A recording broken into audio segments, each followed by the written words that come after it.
Hi, Cam Lassenson here again. This is a very quick video to deal with a very common issue which happens.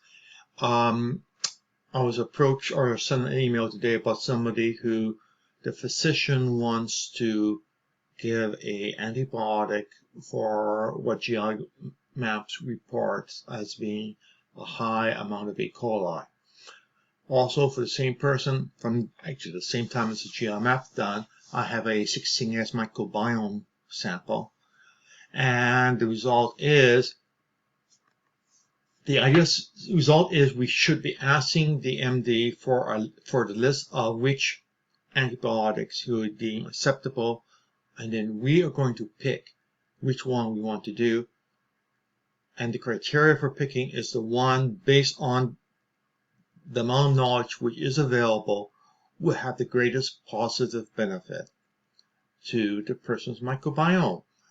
Basically, it's off-label use of the antibiotic. The intended antibiotic is dealing with one thing, but we are going to try picking the one which has the best chance of having a bunch of positive side effects, and thereby make the MD happy because he's treating something he wants to treat, and we potentially will have a side benefit of improvement.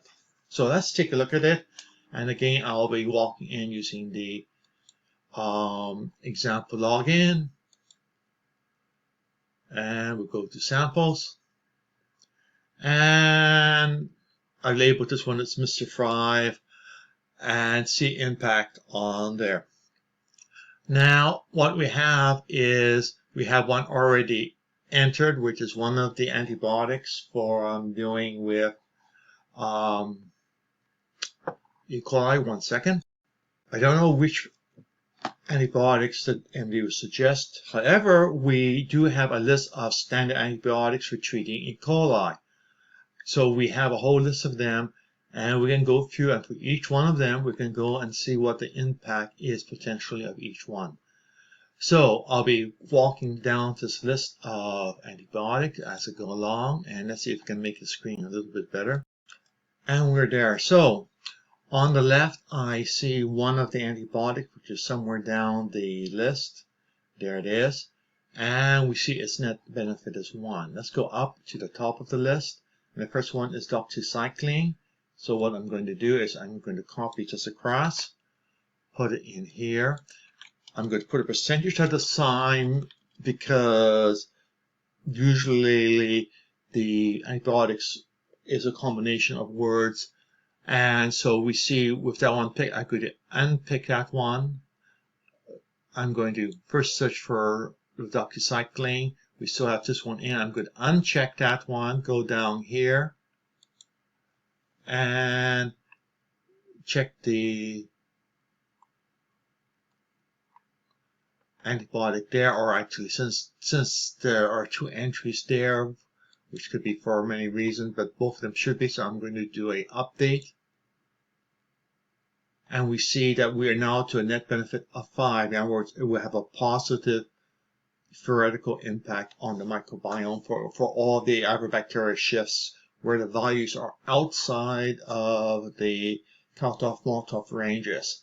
So that's one. Let's go in and, well, let's see. We'll go to this one. I'm going to use the word Batrim and see if we find it somewhere. And I'm going to put percentage marks around both of them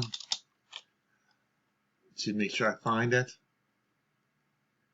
And we do. So I'm going to uncheck those ones because we want to see what the result is of this one alone.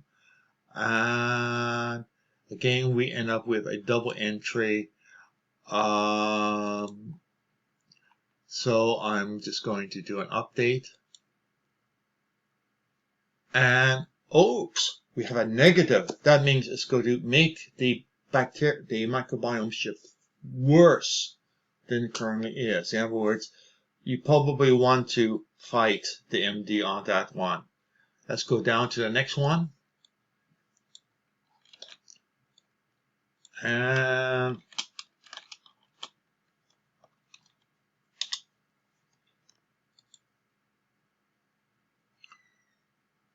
again, we uncheck here. we get this horribly long list. Again, I'm not sure why we have the double showing up, but I'm going to check both of them to make sure I get a net effect and click update. And we have 0 effect, so it's not going to have any theoretically positive side effects. Again, one more, let's go on. And uncheck those for the moment. Do an update. We see the net benefit is 0, and I'm going to never found anything there, so let's see if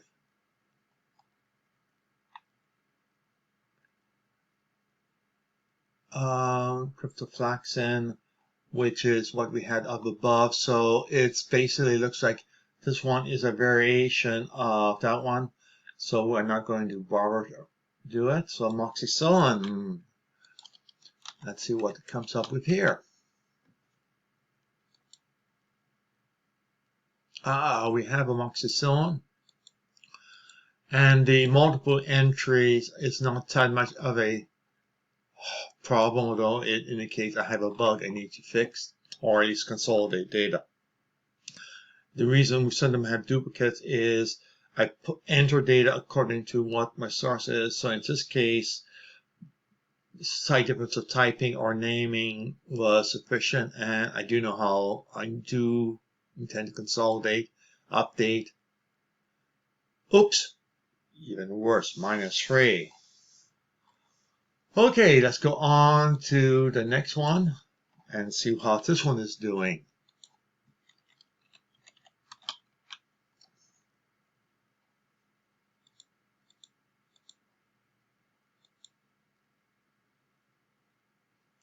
And there we have it. And this time we behaved ourselves. And we have no apparent benefits from this one positive or this one. Going on once more just to show the dutiful. Go down.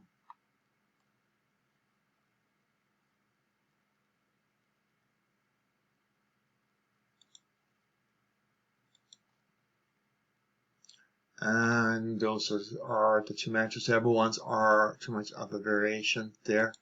We click. Again, no benefit. This one we did at the beginning, and we had, I think, a benefit of 1. And we can go on and do all of that. Let's go.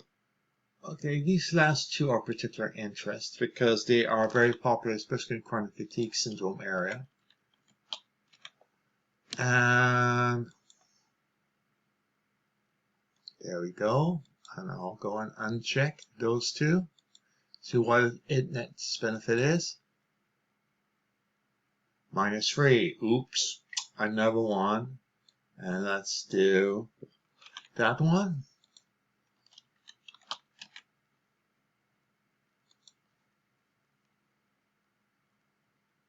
Oops. I had no luck with that. Let's try some of the alternative names. Again, the database isn't quote 100% complete. It is. Nope. So, of all the antibiotics listed on Medscape to deal with E. coli, for this specific microbiome result coming from done by Thrive, the recommendation from the program calculation is doxycycline would be the best one to get rid of the E. coli and have the greatest chance of a positive side effect on the microbiome. You can do the same thing with PPIs, with other prescription medicine. There is a huge number, not complete, but there's a huge number of prescription drugs in our database. Make use of them and see if you can talk to your doctor, negotiate with your MD to get the best prescription drug for your microbiome, and which would be your goal. His goal is to treat something, and in general they have a whole bunch of different things. What you're trying to do is look beyond the immediate issue and treat the whole microbiome, or improve the whole microbiome at the same time. Okay, that's it. This was just a quick walkthrough to make life easy. Just added this feature tonight because of the request and want you to somehow figure out how to answer it easily. And voila, it's done.